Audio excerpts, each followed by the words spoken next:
I need to go ahead and write down all the fucking games too. I totally forgot to do that. I'm an idiot. NFL. So right now,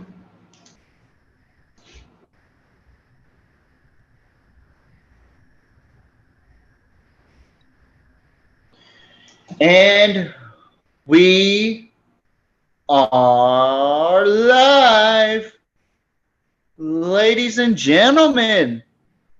Welcome back to PMP Live on Thursday night, NFL edition. I am your host, TJ Riddell, with my soft voice here tonight. No, I'm not going ASMR, but I'm bringing you some smooth talking today. Because me and my co-host here tonight, Mr. K-Dub, how you doing? I'm doing good, man. How's it going? Well, what we're about to talk about, it may be short, but not so sweet on our end. Let's talk about our record, man.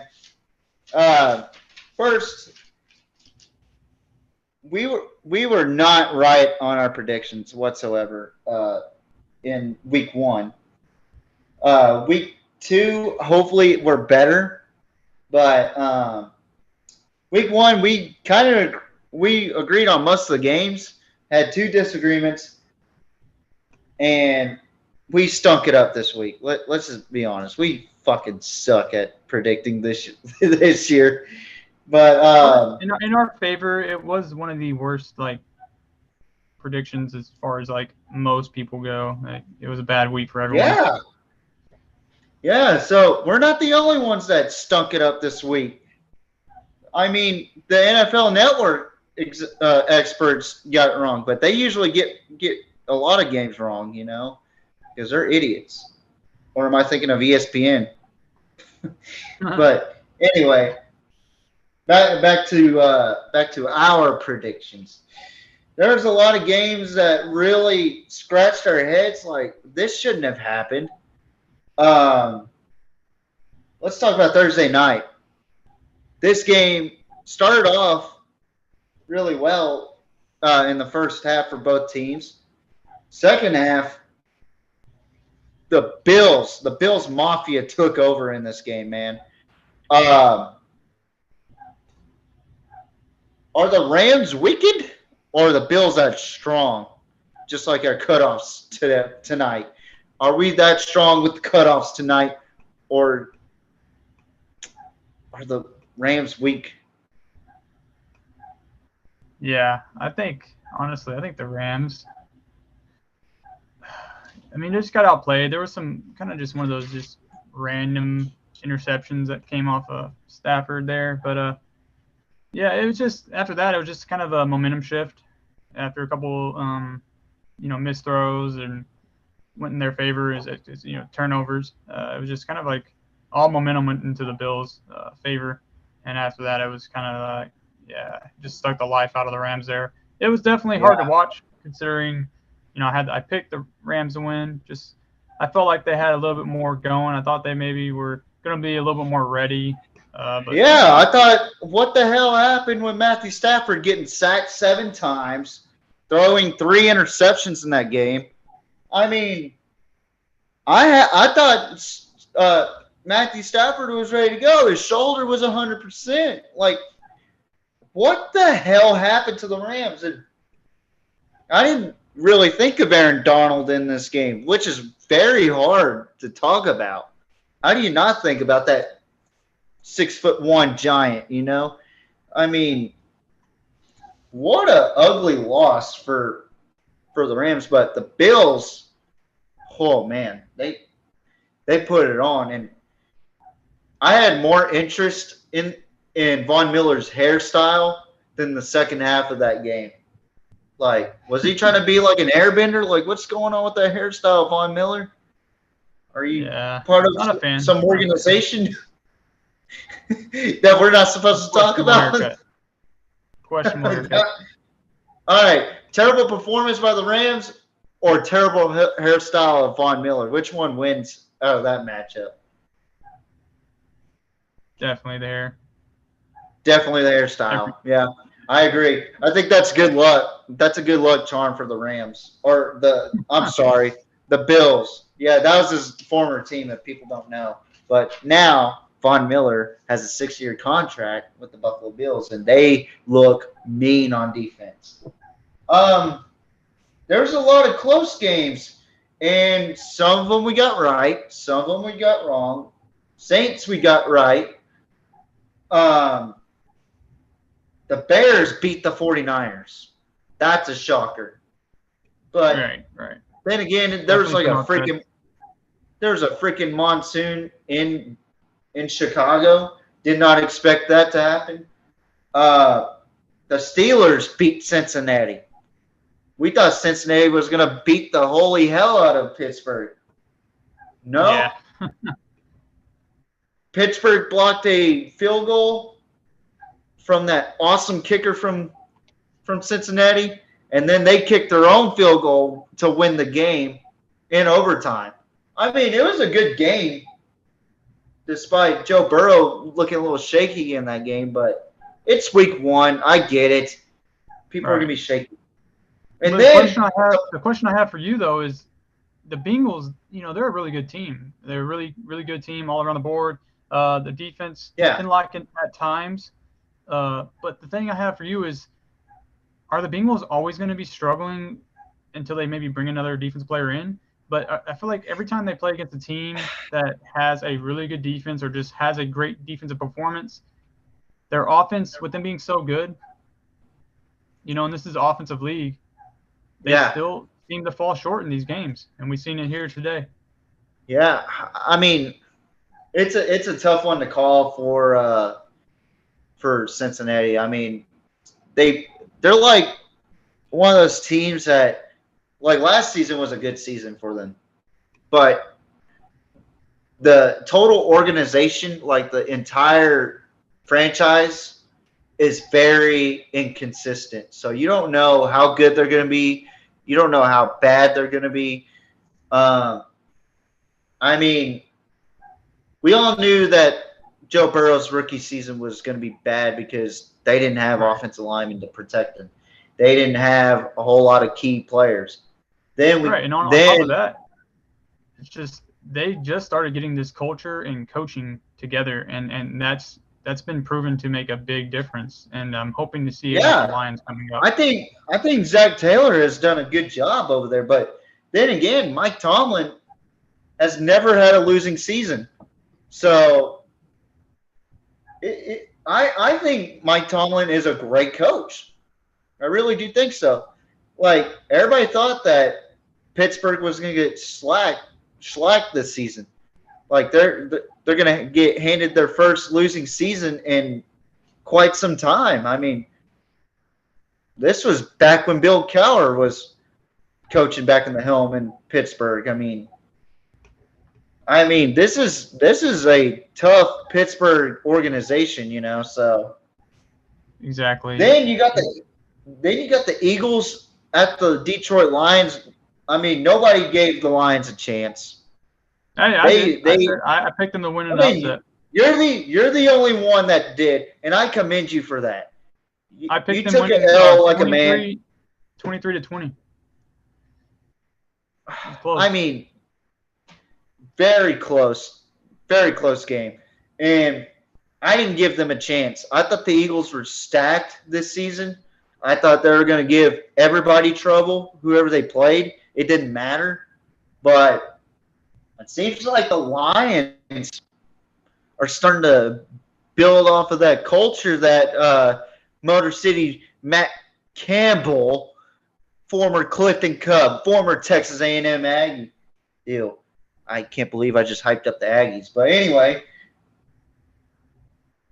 I love his personality, and I think the players are buying into his program, his staff too.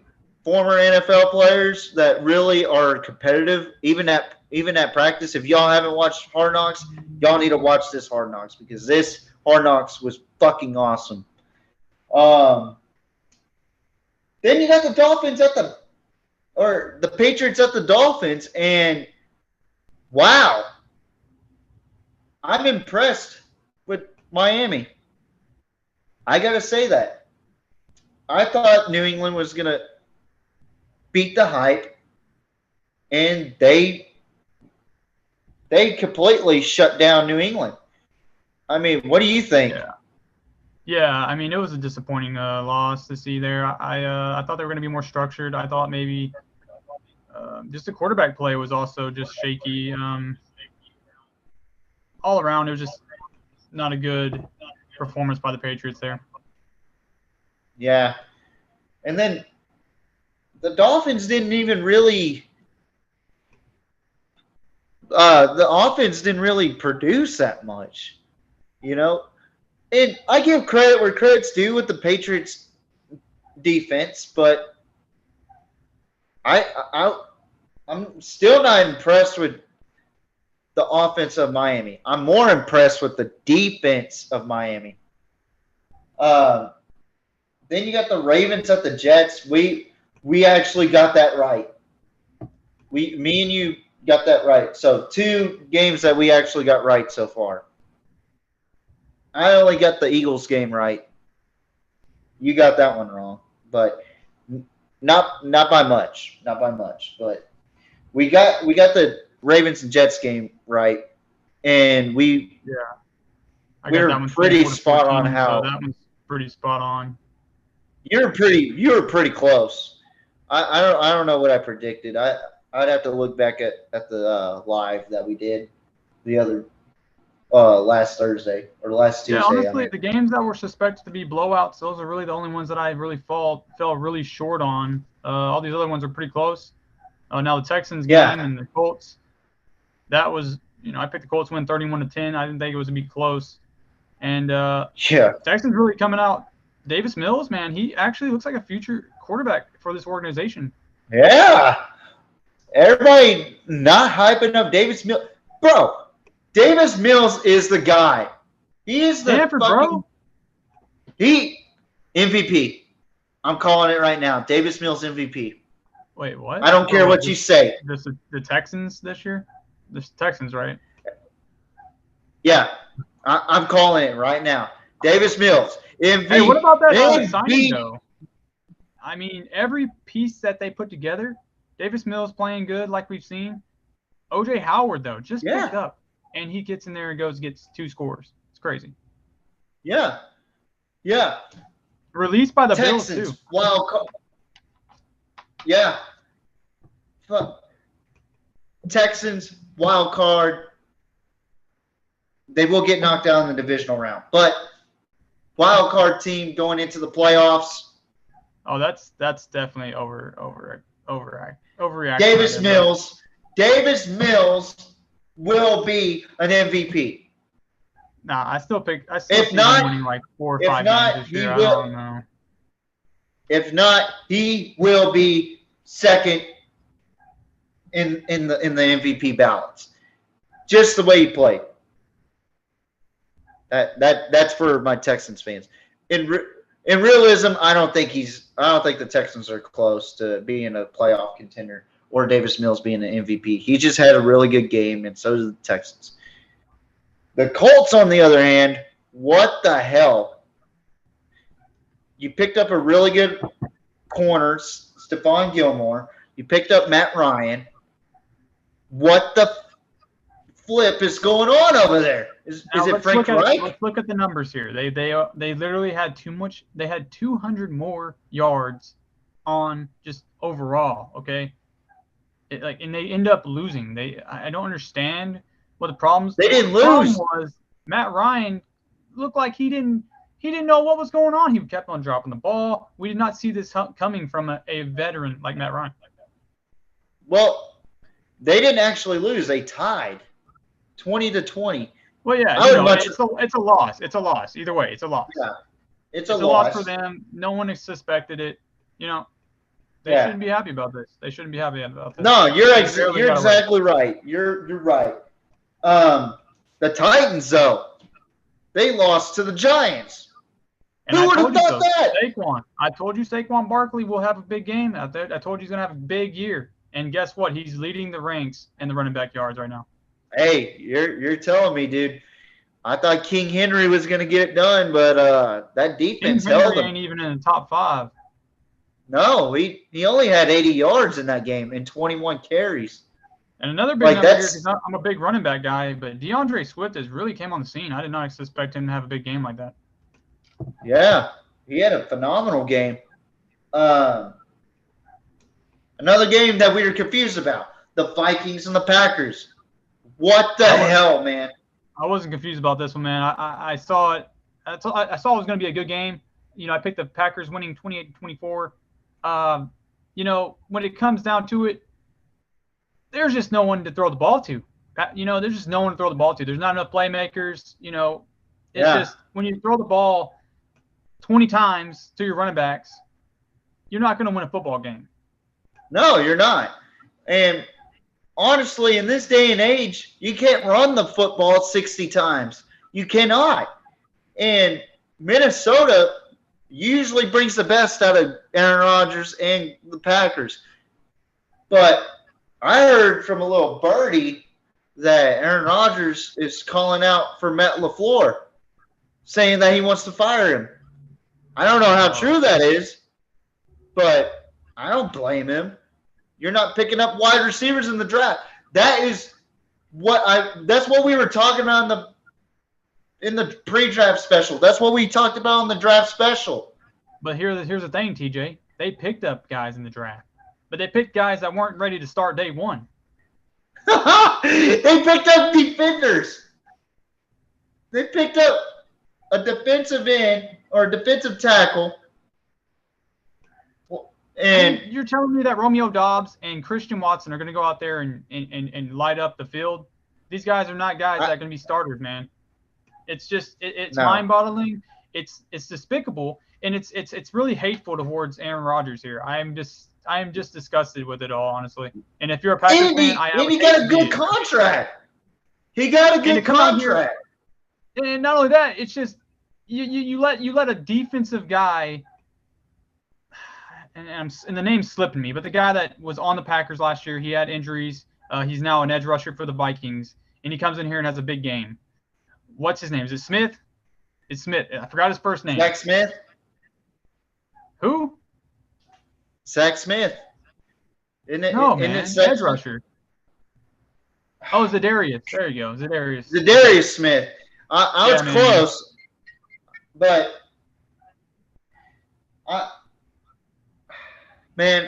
I just don't know, man. It's wow. I was really unimpressed with the Packers offense and let alone the defense. I mean, if I'm Ty Schmidt over in Pat McAfee show, shout out to him, I would fucking lose my fucking mind right now. And well, you know, TJ. Shout out to my coworker at work, John Cholo. We call him Cholo at work. He's a Packers fan. He's fucking disgusted right now with the way the fucking Packers are playing and the way that they don't have fucking receivers. He's told me too, we need fucking receivers. I think somebody that is not a fucking football nerd or someone that knows nothing about football would look at the Packers and say, golly, where's the receivers at? And the thing is, Green Bay, get your fucking priorities straight and get a fucking receiver. Wide receivers in this day and age can be, and I honestly think they should be up there with the quarterbacks as far as most valuable players and edge rushers like that. Because we've seen it. Like you can have one awesome wide receiver, like when Devontae Adams was there, right? And he can have big plays. You know, there's going to be a lot of attention on him. It's going to open up for other receivers like, Alan Lazard. All these guys that can only work on one guy. They're not going to be able to beat two-man coverages, right? So, it opens up the field. So, like, it's hard to see. But, like, let's just move on to the last game here. We can't go over all these games. They're all stinkers in our books as far as predictions go. Actually, I want to go over two more games, okay? All right. Sunday night. Tampa Bay travels to Dallas. Okay, defense played decent. I will give the defense credit. Dan Quinn deserves a head coaching job somewhere. Okay, because Dallas doesn't deserve that. After the way they fucking played, I'm talking about play calling. I'm talking about Dak's performance. I'm talking about Zeke's performance. After the way they played against Tampa Bay, take for granted Tampa Bay has like top 10 defense in the NFL. But Dak torched them last year. Zeke and Tony Pollard had a great game last year. Well, I don't know about Zeke. Guess what, buddy? But guess what? They had Amari Cooper. They had Michael Gallup. They had all three of these guys. Well, actually, did they have Michael Gallup? Yes. I can't remember. But all I know is they had wide receivers. They had, I'm pretty sure they had all their guys. We really came into the game. Offensive line was shaken up, and I'm going to be biased here. I'm a Cowboys fan. So our offensive line was shaken up. Not only that, we have freaking CeeDee Lamb. I guess CeeDee Lamb is just a good number 2. I don't know if he's a number 1 yet. I mean, we've seen it. I mean, Dak Prescott, they couldn't get him the ball. A lot of times he's getting double coverage because why not? I mean, what do you got? This guy named, was it Bryant? I don't even know this guy name. I don't know who this dude is. You got Schultz, who's a security blanket. He's not going to make big plays. You got who else? I mean, Tolbert wasn't out there. He's injured. So I mean, who are we throwing the ball to? Like, apparently to fucking Casper. That's who we're throwing the ball to. And then when it all came down to it, like we couldn't even. And then Dak goes down. So what do we just? Is Dak injury prone now? It's hard to say. I mean, this is a big loss. He's going to be out 5 to 6 weeks, maybe even more.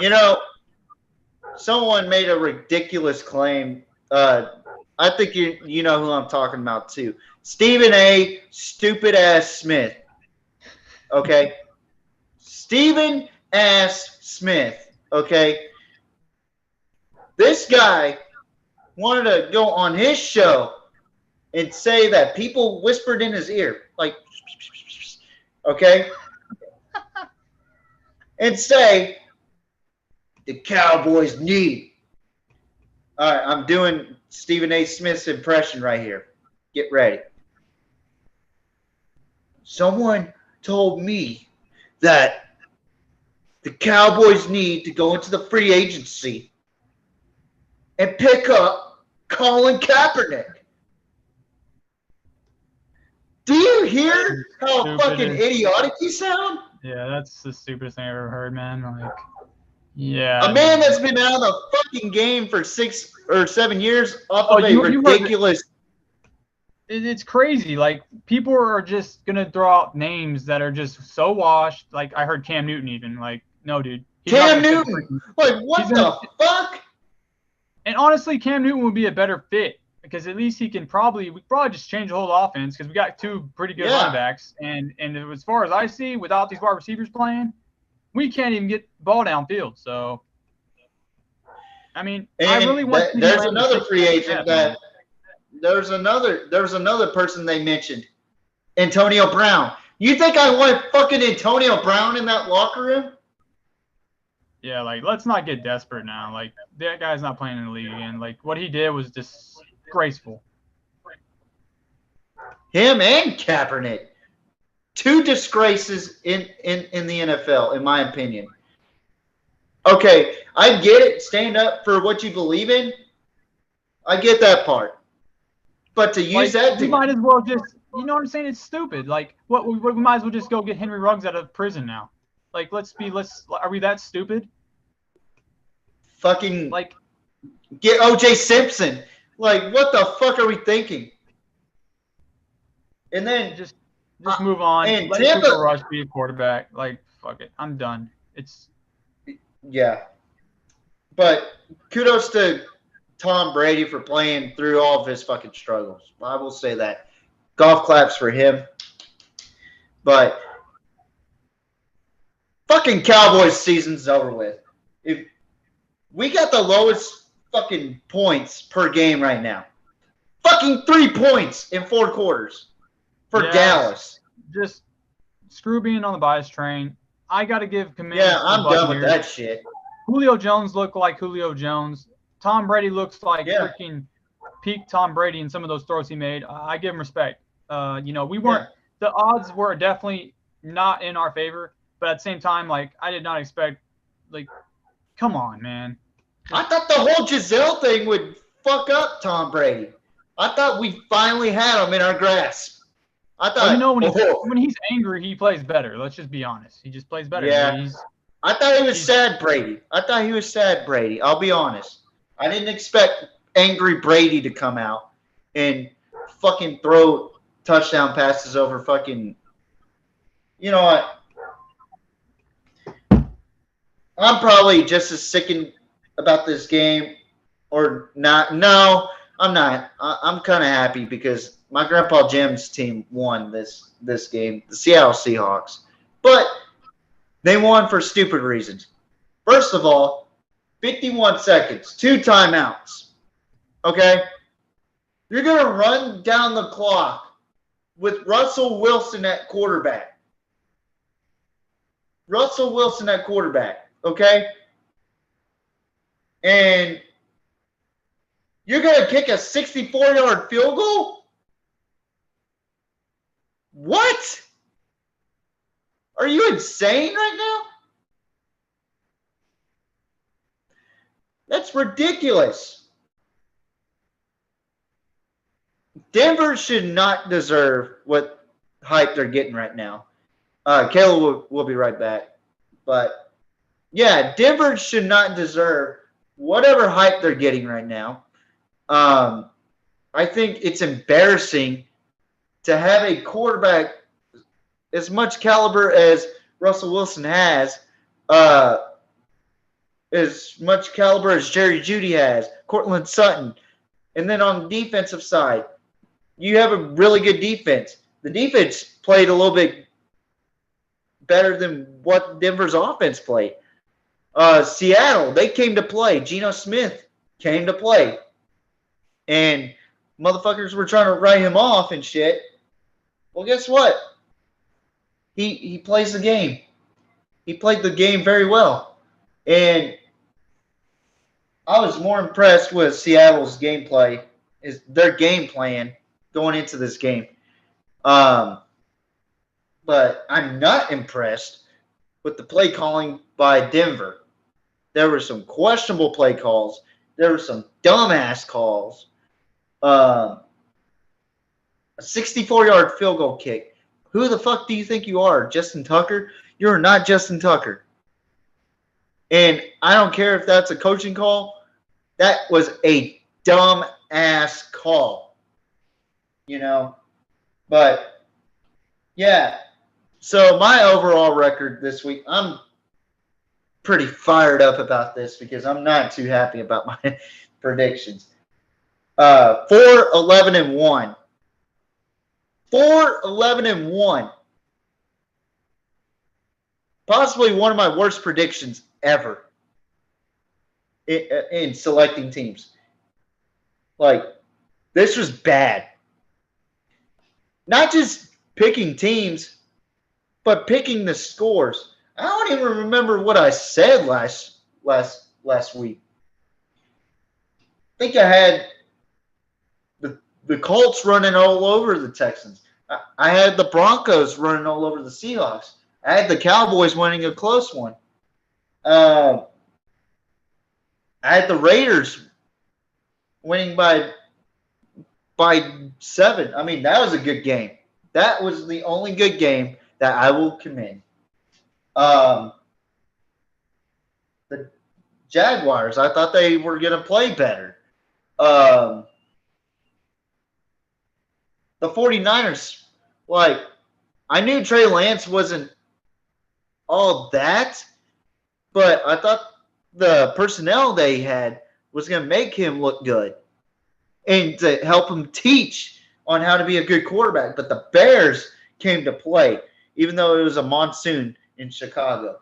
The Rams, what the hell happened to the Rams, And I think Caleb's going to come back on here shortly. He's just getting back on the mic. But I'm going to ask him for his thoughts real quick before we turn to week 2. Hey, sorry about that. My wife just came back from eating dinner with her friend. I had to get the kid out of the car. No worries. Uh, got got to take care of your family before the podcast. I completely understand, but I want to get your thoughts on the Broncos and Seahawks game, and then pretty much your overall thoughts before we get started on week 2. Okay, yeah. So I'm not going to spend much time on this one. Obviously, it's a shocker. The whole offseason was like really surprising, and but this one I'm a big fan of Russell Wilson.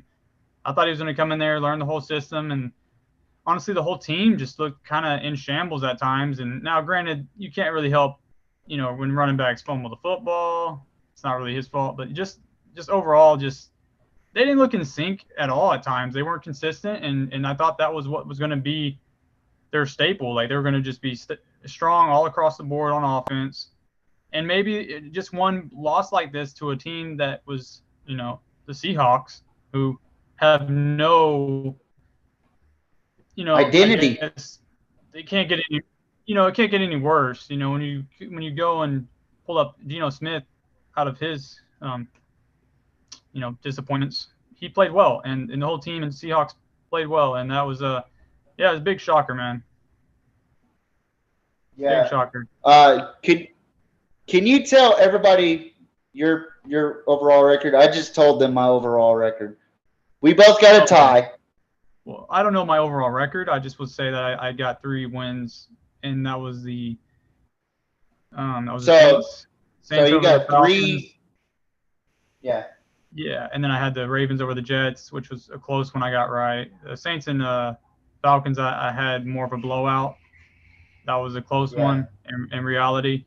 And then I had the Jaguars beating the Commanders. So yeah, it's just literally probably my worst prediction of weeks. Yeah. So you got a 3-12-1 record is what I'm hearing. You count the ties, okay. And I got a 4-11-1 record. So you can see why we're both pissed off. Why we're wearing muscle shirts. I look like a fucking fat fuck wearing it, but at least I'm wearing one. Because I need to, show them guns. God. But, I mean, this is ridiculous, man. Like, I thought we were going to have a better fucking season. Oh, we're going to have a better week come up, man. We're going to be just like the Broncos. You got to take an ass whooping to really set and let's ride. You know what I'm saying? Let's ride. Week 2 is not going to be the same. I'm really going to go in thinking more about these games. Really, I'm going to lose sleep from it. That's why this next predictions, it's going to be great. Week 2, here we go. God. All right. So we're going to start with the first game, okay? I'm writing these damn games down because I forgot to write them down because I'm a shitty host anyway. But we're going to start off with these games, okay? The first game, Chargers at the Chiefs. The game's on right now. I'm not going to say the score because we're not actually streaming it. We're not even supposed to stream it. We're nowhere near that point yet. I gotta say, man, both teams are 1-1 or 1-0. Chiefs had a really impressive win over the Cardinals. Chargers had a very impressive win over the Raiders. I'm gonna have to go with Herbie and the Chargers. Yeah, me too, man. I had the Chargers winning this one. I had them 30-28 in a close one. So now we're gonna get into this game. I think it's gonna be a fucking blowout, but let's go. The Bengals at the Cowboys. You want me to go first or what? Yeah, you go first. I need to finish this shit. Oh man. But I just like to think about this game. I mean, I think the Bengals are going to be furious. And the Cowboys, just a lot of injuries. I mean, a lot of question marks. Yeah, this could get ugly, honestly. I mean, it could get ugly. I actually, yeah, I'm going to pick the Bengals winning 38-17 here. Oh, man. You're letting the Cowboys score. I know yeah, they're going to find a way to get 2 touchdowns, man. I'm hoping Zeke will have a big run, right? I hate to say this, Cowboys Nation. You're seeing my Chrome Dome right now because the Cowboys frustrate me. Coaching-wise. They fucking suck! But I got the Bengals winning this game. Easily. I got them. I mean, Jamar Chase is something else. Tyler Boyd's another weapon that they have. Joe Mixon is a freak. Joe Burrow is going to have a really good game in this game. I do expect Micah Parsons to play hard and that defense to play a little bit harder, but I expect Joe Burrow to fucking throw well over 300 yards in this game. I got the Bengals winning. What do you? I had a question that was asked. Just thinking about Parsons there. With him being so successful at edge rusher. Now, granted, don't get me wrong. It's very impressive that he can play both positions. But since he's so effective as a edge rusher, should they just play 100% of snaps as putting him at edge rusher and try to take off Joe Burrow's head? It would be a great game plan, but I don't think 100%, but majority of the game. I think majority of the. You know what? And the reason why I have scores on here, man. Sorry to cut you off. I really have to put this one out here. I think it's going to come down to some possible quarterback strip fumble here. Maybe go down for a touchdown, and maybe cause of a bad throw. Trayvon Diggs, gets in there and makes a pick. Maybe gets a pick 6. I see that. That's the only reason why we'll be able to score. But they're still not going to be able to stop this offense when it comes down to it. Yeah, I definitely agree with you on that one. Next game, we got the Jets traveling to Brownie the Elf and the Cleveland Browns.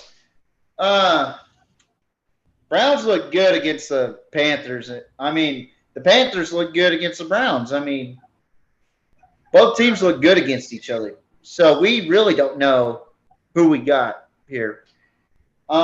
Jets only allowed 24 points against the Ravens offense, but just to keep in mind, the Ravens don't really have an offense except for Devin Duvernay and J.K. Dobbins. And Lamar Jackson. Can't forget about that guy. But I got Cleveland rolling over the not rolling, but beating the Jets pretty convincingly. Who you got, man, and why? Yeah, I got the Browns winning into this one. I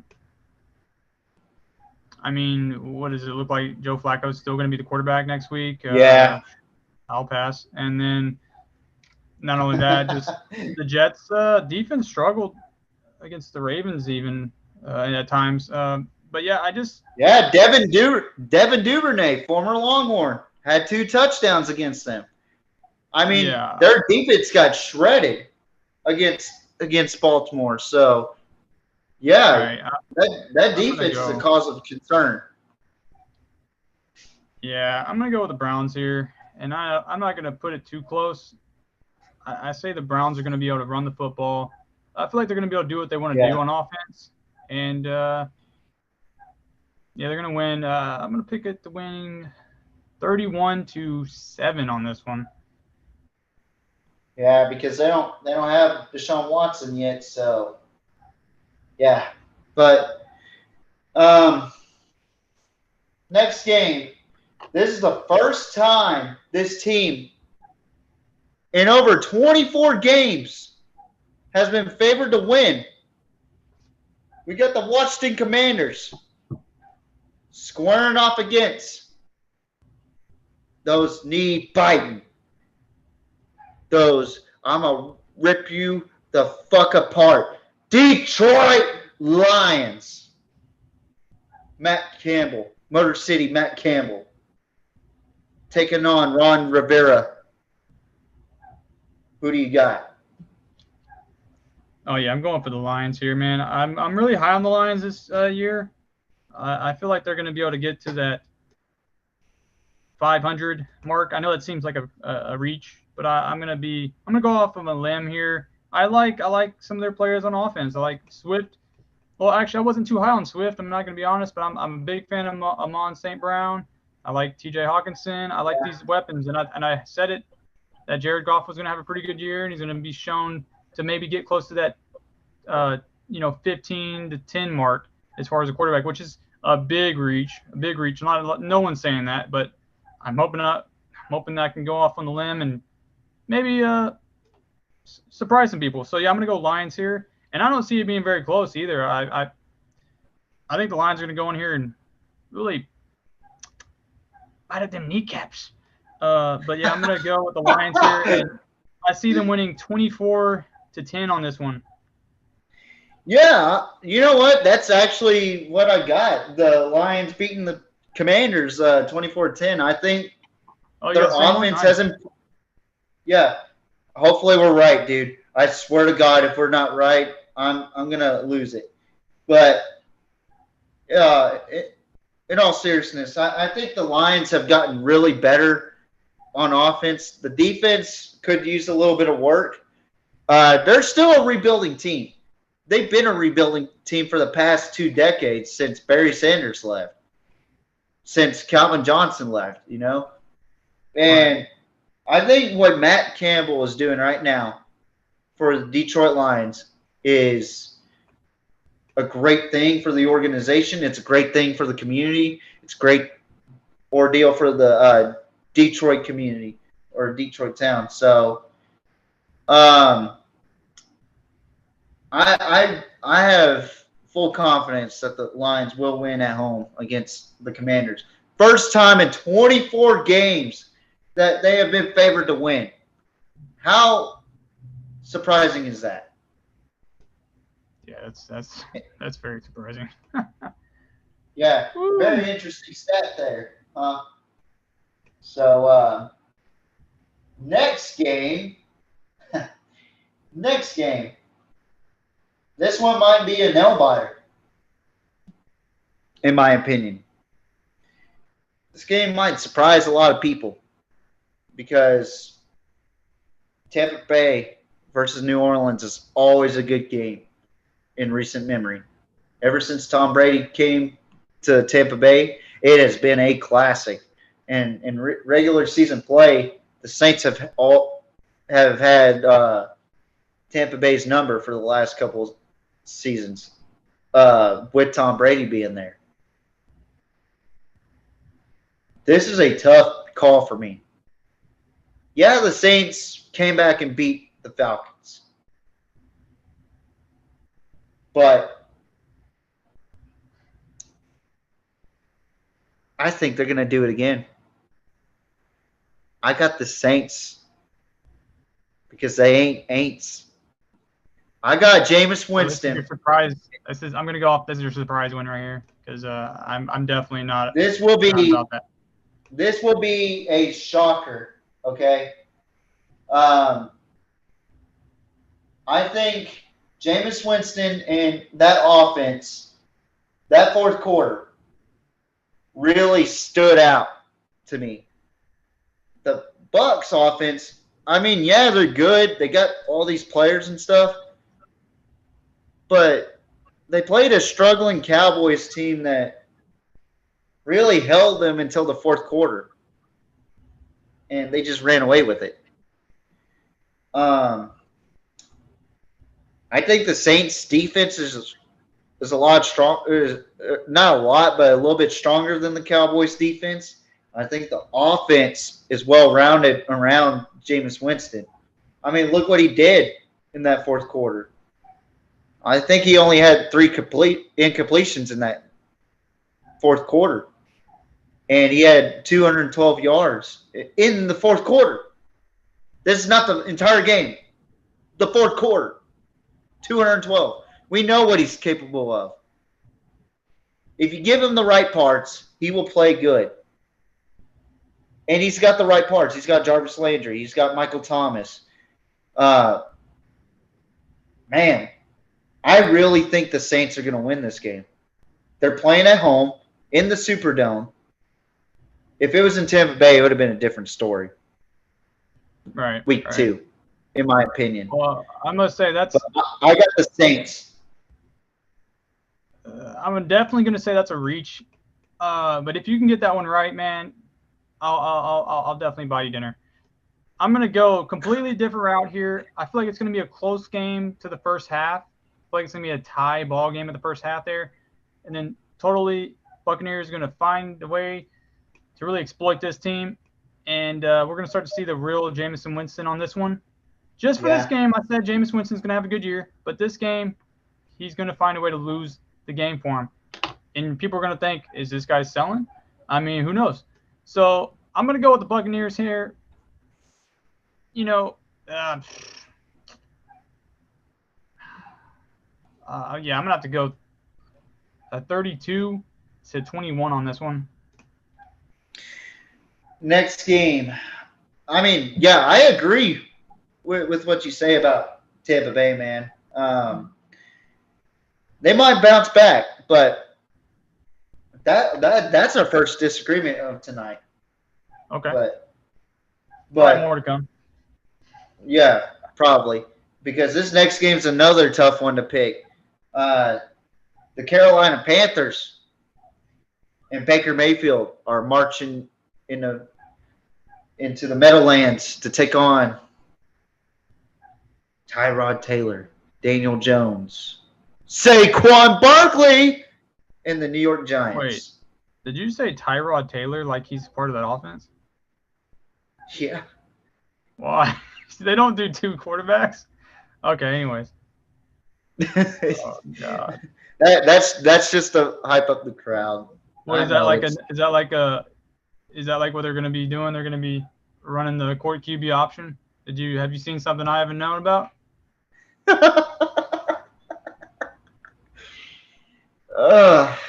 It's better than all right, go ahead. Go ahead. Finish it. Oh God. Well, it's actually your turn, good sir. Who do you have? Oh, you want me to do this one? Okay. All right. Yeah, so the Giants they had their nice little win, whatever. But I think Saquon Barkley's going to have another big game here. I feel like he'll have another 100-yard game. I don't see this defense really stopping the run with what they have built around. And, I mean, yeah, I see it as a close game. But I'm going to go with the Panthers winning here. I'm going to say 28 to 24. See it as a kind of a nail-biter, but yeah. So pretty much like the last game that the Panthers had against Baker's old team. Yeah. Well,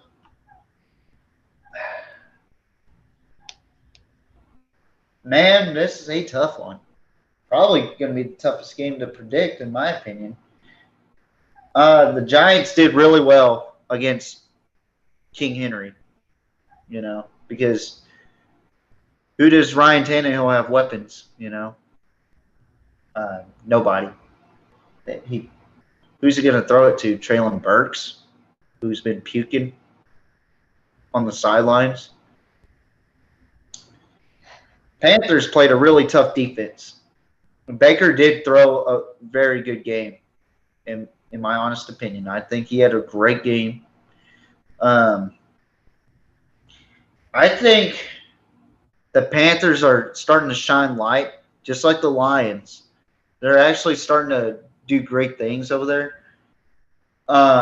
Matt Rule, he's on the hot seat. He's got to get a win here against the Bull from the Giants.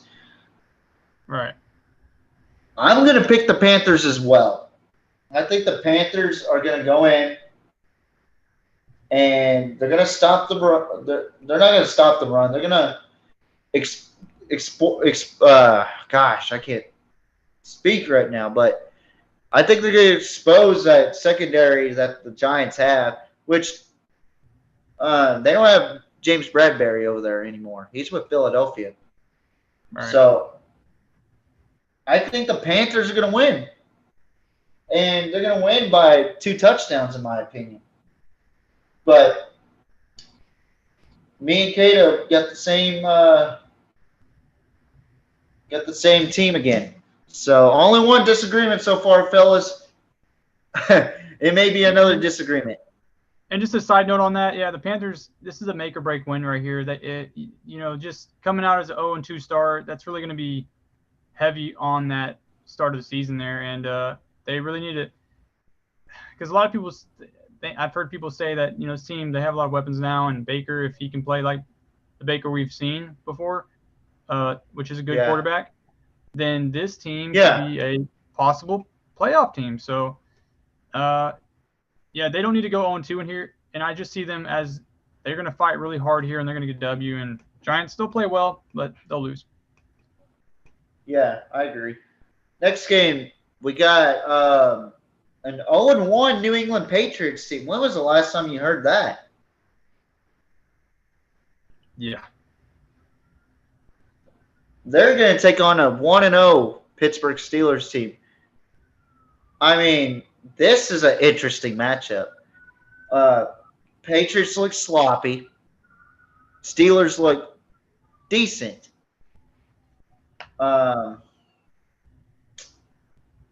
Taking the fact that T.J. Watt is not going to be in this game. And T.J. Watt is not going to be in this game. He's not out for the season, but he will not be in. Torn pectoral.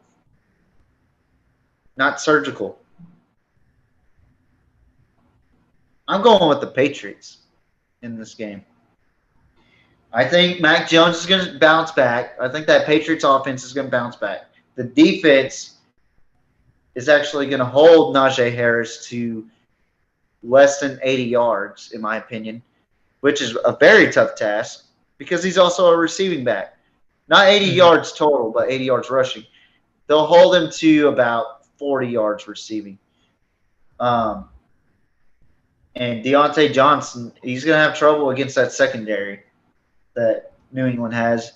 So it's going to be a close and tight battle. It's going to be like an old nitty-gritty New England Patriots versus Steelers matchup. And this is the first time since 1999 that there wasn't a Pittsburgh – or actually, I'm wrong.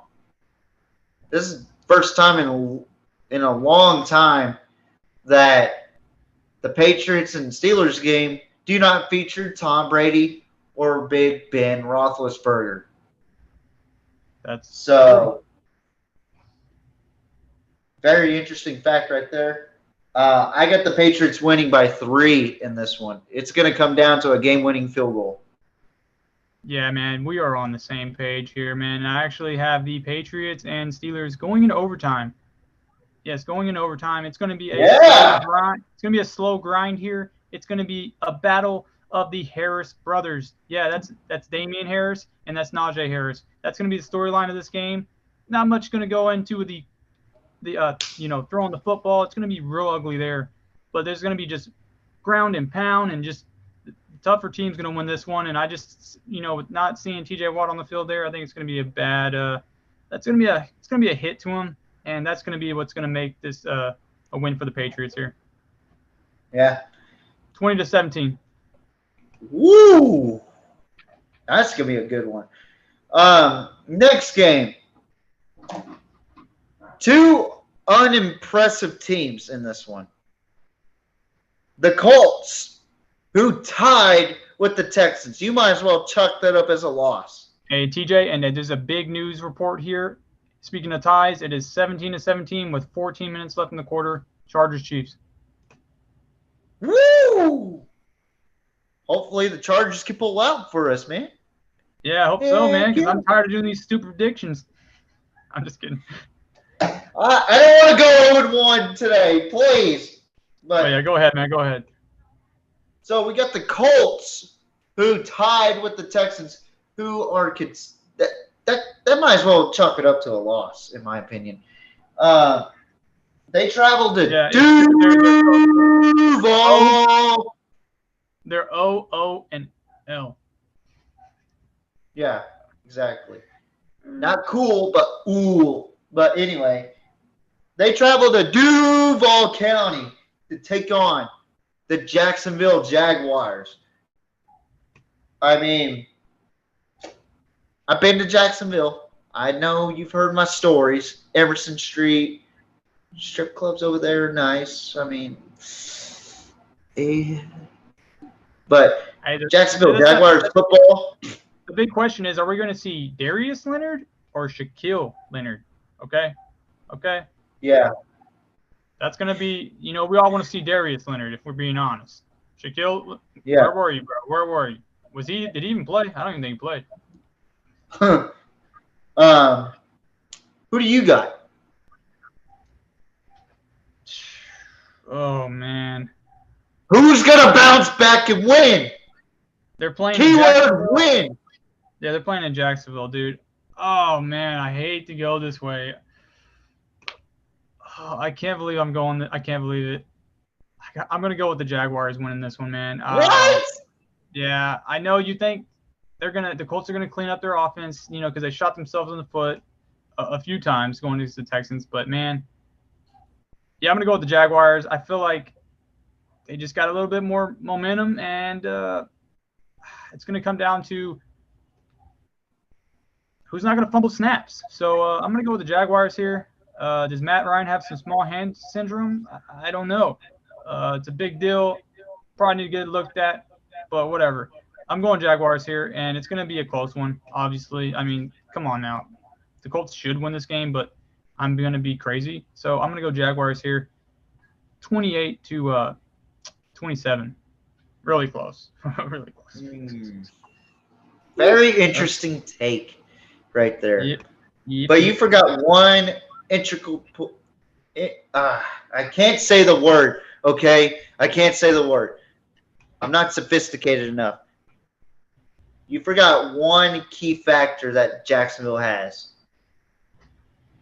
The Duval crowd. The home team, Jacksonville Jaguars, are going to come away with the victory, in my opinion. It will be a close game. But Indianapolis. I bet money on this one, by the way. I bet money. Dollar bills. Bands. Don't house. bet them. Don't bet them. That's just asking for a loss right there, dude. But in all seriousness, I think the Jaguars are building something over there. Christian Kirk really did perform really well against the Commanders. I didn't hear much of Travis Etienne, but we might hear a little bit of him in this game against the Colts. That just depends if Jonathan Taylor's up on his high horse against this Jaguars defense. I think the defense is going to really get in deep with Matt Ryan in this game. So me and K-Dub, once again, agree. Another upset victory, courtesy of me. But for K-Dub, this is his first upset game. No, I had the Lions beating the. I mean, that's not an upset. I mean, they're both trash. No, Lions are favored. But yeah, never mind. So next game. Well, I guess you could consider the Panthers as a odds-on underdog. But then again, I don't know. I haven't even looked at the. But anyway, so next game, two teams undefeated already. Miami Dolphins traveling to Baltimore, Maryland, or Annapolis, Maryland, to take on the Baltimore Ravens. Now, this one, I think this is an easier pick than what most people think. Dolphins had an impressive win based on defense.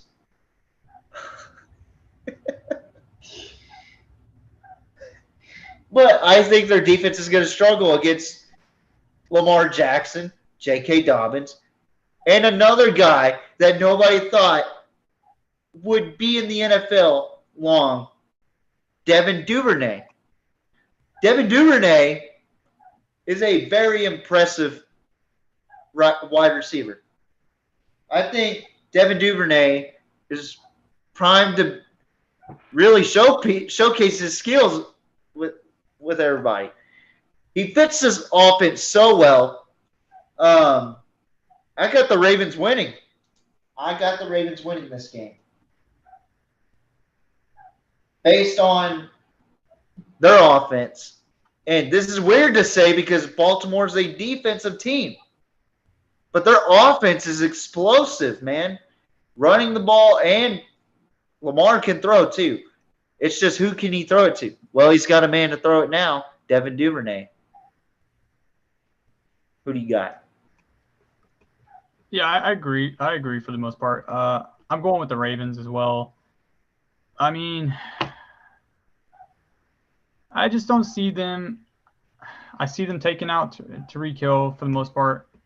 Yeah. Out of the game, and I just don't see them doing much on the ground. I mean, the Ravens are usually pretty good against the run for the most part.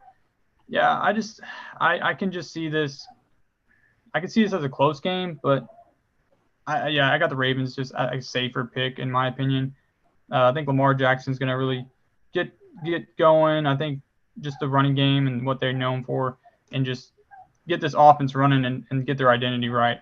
They got the Ravens here, 27-17. That's a fair assessment right there. I got 21. I got 21-17. So, next game, Atlanta traveling to SoFi Stadium to take on the winless Rams. First time in Sean McVay's career now that he's winless as a head coach. Who you got? Or I'm sorry, it's my turn. I think the Rams are going to bounce back. I think Matthew Stafford's going to have a field day with that defense that the Falcons have. I think that Cam Akers is going to have a field day. For the most part, I think that defense is going to have a field day against Marcus Mariota, even though they played well against New Orleans but let them come back. I think the Rams are going to punish the Falcons after that loss. Who do you got?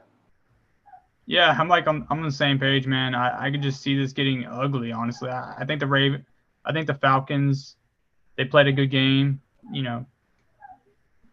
really showed some stuff that we didn't expect. I mean, Mariota played decent. I mean, they did what they needed to do just to make the game close. They didn't come up on top against the Saints, thank God. Because I did bet money on that one. So anyways, yeah, so it could get ugly, man. I'm going to pick this as like a 42-17 on this one. I don't see them. I see the Rams frustrated. They cleaned up some stuff. Cooper Kupp could get crazy. I mean, this offense can just really open up. I think it's gonna be a hellstorm. Not just a hellstorm, but the Falcons are gonna want to get hellstorm. The Falcons are gonna want to get under some trees and just get away from this game and just really. Yeah, I'm just gonna stop talking, but it's gonna be a blowout. I can see it. Yeah. Next game is a battle of NFC West already. We got a divisional rivalry game here. We got the Seattle Seahawks, who just came off of a big victory, in my opinion. They're squaring off against Trey Lance and the San Francisco 49ers. Who do you got? Okay, so can't believe I'm doing this. After seeing what I saw with the Seahawks, I don't know like how this happened. But I think Geno Smith is actually, I think he's average quarterback. I mean, he played pretty decent last year when Russell Wilson was out with what they had surrounding, his surrounding core. Yeah. He's been under quarterbacks that maybe he just took notes. I mean, he struggled with the processing. He's definitely cleaned that up for the most part. He has a decent arm. I mean, what's not to like about Geno Smith at this point in his career? He's really sat back, watched a lot of things. He's cleaned up a lot of his game, and I think he's a different quarterback. And I think the Seahawks are really going to just show that we're going to make something happen here with the players that we have. Kind of pulling like what we thought the Texans would have done last year, but they fell right on their face. But, yeah, I think the Seahawks, I can't believe it, man. I'm going to pick the Seahawks to win this game, which is a huge – no one's picking this, okay? I can just tell you, no one's going this route. I mean, 49ers probably going to be so pissed. They had to play in a monsoon last week. I could see a lot of people saying the 49ers are going to go in here and just expose the Seahawks, but I don't see it. I see it as a close game. It's going to be a low-scoring game. I got it 21 – no, scratch that. I got 24-21 Seahawks. Overtime. Man. Overtime here. This is a big one. I know. I honestly did not think we were going to have more agreements than last week. We had 2 disagreements last week. Right now, it's looking like we're gonna just have 1. I'm going with momentum, man. I'm going with momentum. Me too. Beating Russell Wilson. And I think it's going to die. I think it's going to die for the Seahawks after, say, maybe this win. I haven't seen them next week. I'm like that far ahead of the game. But I think they're going to just ride with the momentum here and just find a way to win again. And, I mean, it's crazy. Sky's the limit with this team. I mean, Geno Smith played a really good football game for his standard, for what people – thought he was capable of. But next game, we're going to see the Houston Texans, a winless, lawless team, just like the Colts, the team that they played against last week, to take on Russell Wilson and the Broncos, the team we were just talking about and ranting about. You might say this is a reach, but I got the Texans winning this game at Mile High. I think that the way the Texans played against the Colts, I'm not kidding. I wish I was kidding, but I'm not. I don't think the Broncos are going to bounce back. I think what the Seahawks did was expose the height of what the Broncos are. I got the Texans winning this game, bro. Like, for all you Texans fans that appreciate this, don't, because I could be wrong and this could be an ugly game. But I see some light in this Texans team. It's going to be a close win, in my opinion.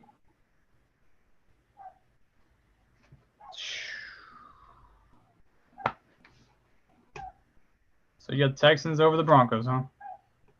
I do. I mean, I'm pretty sure you don't, but I'm going to go with this. Yeah, I think that win, or I think that loss is going to really just bring this team closer together in the Broncos. Yeah. But I can see the Texans still playing pretty decent ball, not making very many turnovers. But I just don't see them moving the ball like the Broncos are going to move the ball. I think there's going to be no turnovers for the Broncos here. And I think it's going to be just clean football across the board for both teams. But I see they're going to make it work. They're going to have bigger plays, and they're going to be hard to stop.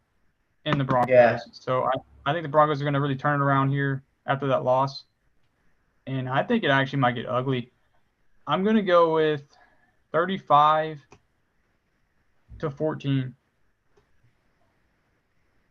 A little bit of a gamble on my part, but after seeing what happened last week with our predictions, I'm taking no chances. I'm picking the Texans. Next game, we got two teams out of the NFC West and the AFC West. Both teams have lost. Cardinals very unimpressive against the Kansas City Chiefs, traveling to Las Vegas to take on the Raiders. Man, I think this is going to get ugly. I got the Raiders winning this game. Who do you got? Why do you think it's going to get ugly? I mean, Cardinals don't have the defense that they had 2 years ago. And I think Kansas City exposed them. Devontae Adams, Derek Carr, very excellent connection from what I saw last week. Not just that, Darren Waller, Josh Jacobs. I mean, this team is – they're a good football team. Arizona, they're just an average football team, in my opinion. But I got the Raiders winning this game. At home, by the way, in Vegas. Yeah, man. I'm gonna say it's gonna be a close one. I don't know what your score was on paper, but I have the Raiders winning 23-20. I think it's gonna be a close game. I think the Cardinals are gonna be able to play with them, and Derek Carr is gonna still have some struggles, which we did not suspect. We thought maybe he'd at least start out the year, playing really well with his new addition with Devontae Adams. But yeah, for the most part, I see it as a close game, and I would definitely want to tune into this one. I just want to see the Raiders snap by snap there. I want to watch this whole game. I wasn't able to catch the whole game last when they played the Chargers. I only watched the highlights there. But yeah, I'm gonna go with the Raiders in the close one. I got them winning 38-20. That's about as far fetched as I'll go. Next game. That's probably pretty safe too. Yeah. Next game, we got the 1-0 Chicago Bears. The Bears squaring off against those cheesehead dirty Packers, the Green Bay Packers. I'll let you decide who will win and who will lose this game. Who you got? Sunday Night Football game, by the way. Yeah, I'm definitely. I want to watch this game too, man. I want to see. Sorry about that. I want to see the Packers play better ball. I mean, I see them winning this one in a close one. I think the Bears are going to come out and play better than suspected. I think they're really starting to figure out their offense, and their defense is really coming together with this. With some of their new guys they added. What the freak did they? I know Joquan Smith. He's played really well, and then just the secondary. They had a good game last week. Yeah. But I can see the Packers, just moving the ball a little bit better here, just with some of their guys. They are playing at Lambeau too, so taking consideration of that. That's true. I see the Bears coming out playing good ball, but I think at the end of the day, it's just going to be the Packers winning this one. I got it. I got them winning 28-14 here. Why so high? Scoring? Yeah. Why so high for the Packers? Or you mean like scoring for the wise? Packers. That's high? Yeah. I mean, is it going to be because of Aaron Jones and A.J. Dillon? Yeah, they're going to have to rely on that. And then not only that, I think one of these rookie guys are going to have a better performance. Maybe the guy, Christian Watson, he had a bad game. So. Well, we finally have overcome 2 disagreements with 3. I got the Bears I got the Bears winning this game. You're foolish. And here's why. Kidding The me? Packers don't have an identity on offense. They may have to run the ball 60 times. Aaron Rodgers does not have any weapons besides Aaron Jones right now. As we know, the defense could not hold Justin Jefferson or Adam Thielen, and they could not stop Dalvin Cook. However, this is a easier opponent for Green Bay. I think it will be a close game. I think it will come down to the distance. I think that the Bears have the edge on this one, though. Younger talent, better defense, and Justin Fields has some weapons. Hey, we said the 49ers would whip the shit out of the Bears. Look what happened. Yeah, freaking monsoon came in. That shouldn't stop the 49ers. But what happened? Tell me what happened to the 49ers. They couldn't move the ball. They couldn't move the ball. Why? Because of that defense. So that's our disagreement. Trey Lance ain't ready. That is our disagreement of the night, folks. Trey Lance ain't ready, bro. Hey. You know what Aaron Rodgers does to the Bears. You know what Aaron Rodgers does to the Bears. Don't matter who's the receivers. Hey.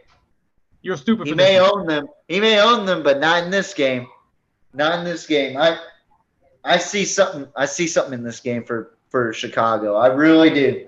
And Green Bay may hate me for this, but you stunk up last game, and I think that momentum's going to shift over to the Bears because they had a great game against the 49ers, despite Justin Fields throwing less than 150 yards. But who cares? It was raining. It was monsoon. They're able to run the ball in a monsoon, not throw the ball. So I think this game's going to be a little bit better to watch for the Bears. And we'll see a better look of the Bears, how good they actually are in a game. And we'll see how good the Packers really are at home. So we're moving on to Monday night. We got the Titans traveling to Buffalo, Orchard Park. I got the Bills winning this game easily. I don't think that Tennessee can move the ball without Derrick Henry. And the Bills defense scared me. I think they're going to be a tough team to beat, especially at Orchard Park. I got the Bills winning. Who you got? Yeah, I'm going with the Bills, man. It's a safe pick. Orchard Park. I think this team's going to really get after it. Make Tannehill feel not too comfortable back there, and I can see this team just I don't see this as a close game. I mean, most people, they love the Bills and Titans. It seems to be always a close playoff game, always. But I don't see this Titans as the same team as we've seen them in the last 2 years. A.J. Brown's a big part of that. I just don't see the weapons. Yeah. The Bills are just stacked all across the board. Great. They're going to just shut down anything that's thrown their way, hence the pass. So, yeah, Tannehill is not going to have a good game here. It's going to be rough on him. And he's usually a guy that's good with football and good with decision-making, smart quarterback. A good quarterback. He's not going to usually turn the ball over a whole lot. But, yeah, here he has no choice, and they're going to have to just run the ball. And the Bills, well, they can stop the run too. I don't see it very close. I will say this about the Bills. Okay? I will say this about the Bills. I think they have the best front line in the National Football League. I really do think that. They have the best front line in the National Football League. Now they got Von Miller. I think they are the best front line. They proved it against the Rams. And they're going to prove it again against Derrick Henry. Tre'Davious White will not be – he will not be a grave in King Henry's courtyard or whatever they call it, his graveyard of stiff arms. That will not happen again. You know why? Because he's not going to get past that front line. What score do you have on this one? Oof. 38-17. Yeah. Close. I'm 41-14, so. Oh, wow. Titans, one of the ugly ones this week. There's not many. I think a lot of these are going to be close, but that's one of the ugly ones, yeah. Yeah. Well, next game, hopefully it's a lot closer because both teams are riding on a high, even though this team had a scare. But they get to play at home. The Philadelphia Eagles, odds-on favorite to win the NFC East. Sad to say because we're Cowboys fans. They square off against a team that actually stopped Aaron Rodgers' offense, the Minnesota Vikings. Justin Jefferson doing the gritty. Kirk Cousins actually doing some work. Who do you got? One, dude. Oh, this is a hard one. I've been thinking about this one.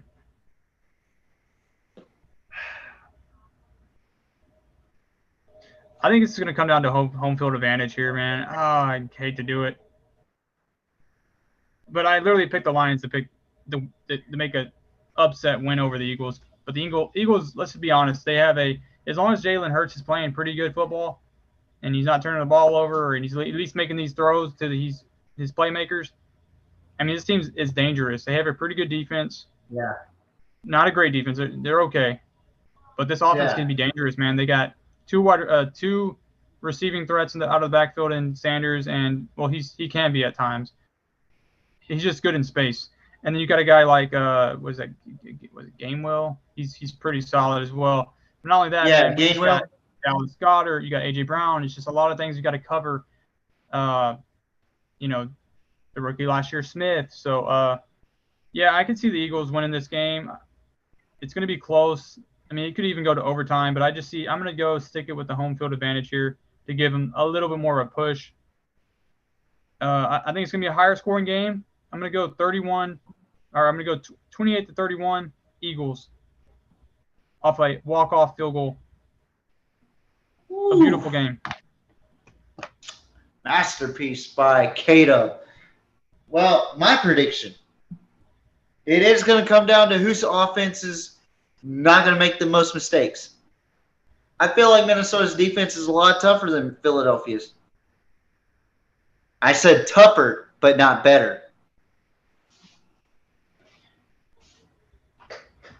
This game is going to come down to the freaking wire. It's going to be one of the most exciting games of the season based off of talent on offense. I got Jalen Hurts and the Eagles flying high against Justin Jefferson and Kirk Cousins and the Minnesota Vikings in a very high-scoring affair.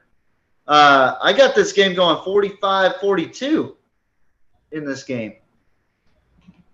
The Vikings scoring on a last-minute touchdown to squeeze the gap in that game. I think the Eagles are a very, very concerning team to watch out for in the NFC. They look complete. Despite the 38-35 win over the Lions, I think the Eagles are a real contender in the NFC. In mid-season, we'll get to change our division standings. We'll have a special show for that, but we'll discuss that as a team. Me and K-Dub will, and we'll kind of work around our schedules around that. But that concludes Week 2 predictions. Week 1 recap. Reactions. A lot of hostility. Man, what a show. What a freaking show. And we started late. We apologize for those that stayed up and watched. Um, And just one and little for the news thing to close it out, at least on this end about the game tonight. The Chiefs are yeah, on the LAC 13-yard line. They're looking to put up a field goal here and go up by 10 points, 27-17. That's what they're looking at going here. we can't go 1. And there's 3 minutes left, so it's not looking too good for the Chargers here. And our Your predictions. boys are about to be on 1. But Your it is a boys close are game, about like to we be predicted. I think everyone predicted it was going to be a close game. So yeah, for sure. we get a win there, even if we lose. I hate my life. No, in all seriousness, guys. And they do confirm it. It is 27-17. 3 minutes left. Jeez. All right. I mean, there's still enough time to score, but I will say this: doing live shows is probably my favorite thing to do now. It really is. But I'm gonna let Caleb say his final thoughts before we get off of here, and go. So yeah, I cannot fall on my face again like I did week 1 in predictions. If it happens again, if I don't get at least 10 wins, which is not even that great, if I don't get 30% of my predictions right, I will shave your hair.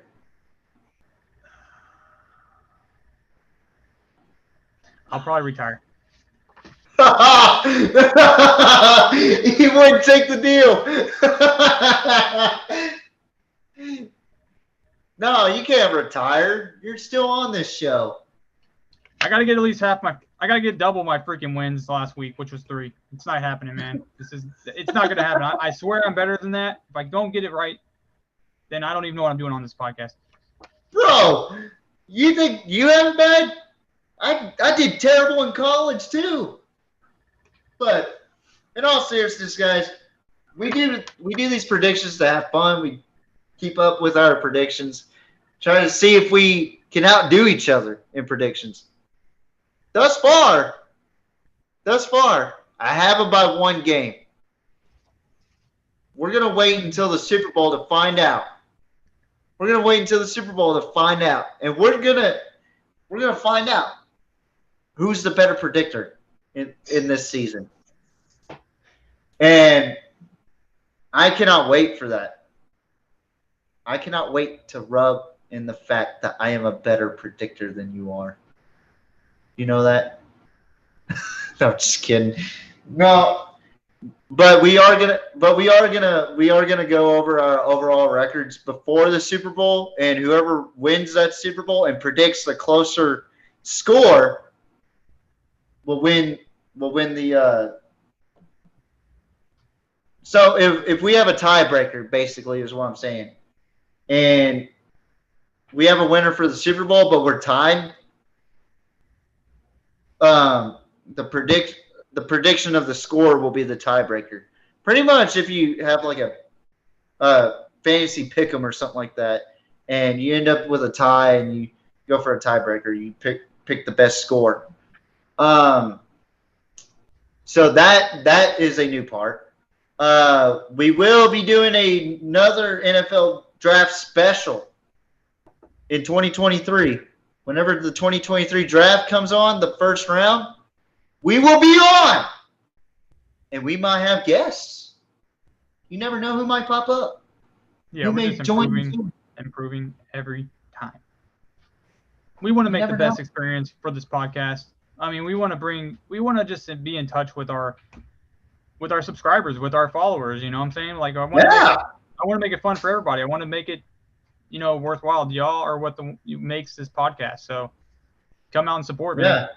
It's not us two idiots. It's everybody that watches, even the non-subscribers. I see you out there, 82.5% of you that watch this. And that's the thing, man. We might steer this pirate ship, but we do not make the pirate crew. We need everybody to do their job and come on. Are you pulling a Mike Leach right now? You are pulling on Mike Leach. I don't know who that is. How do you not know who Mike Leach is? He's like my hero. No wonder I'm crazy. But anyway, we want to build the best experience for the fans, the subscribers on YouTube right now. Soon to be Spotify. I will start working on that eventually. Yeah, that's my hero. Okay. I am a Mike Leach fan. If we could get Mike Leach on this podcast, if there's any Mississippi State fans out there, please get that man on this podcast. I fucking love that guy. But we have one difference, me and Mike Leach. He hates candy corn. I love candy corn. Okay. You know, I'm a big advocate of the pumpkins, man. The candied pumpkins. Very nice. Wow. Look at you. Skip all just get straight to it. Get straight to the cavities. Just don't play around with all these little pieces of the candy corn. Get the big ones, man. Come on. You know when you get into the candy jar and you go to a Halloween party, you see the pumpkins, you see all different types of candy corn. You know you want to go for those pumpkins, man. They're just a big No. Okay. First of all, you don't talk trash about candy corn, okay? Candy corn. No, the chocolate one that they put in there, that's gross. They should just keep it basic, man. That's stupid. What, the chocolate candy corn? Yeah, man. You know what I'm talking about? Like that has a Okay, yeah. I will say the chocolate candy, the candy corn should stay candy corn. Okay, I absolutely hate the chocolate candy corn. It hurts my teeth eating that shit, honestly. But in all seriousness, despite all that, we want to build the best platform for you guys to listen to football. We want to build the best football podcast ever, and hopefully someday we'll be on television. We'll be on something, you know. That's just a dream of ours. It's the people that make that happen is what makes it special. And you guys, the Mafia members, make that special. And I appreciate you guys watching, even the non-subscribers.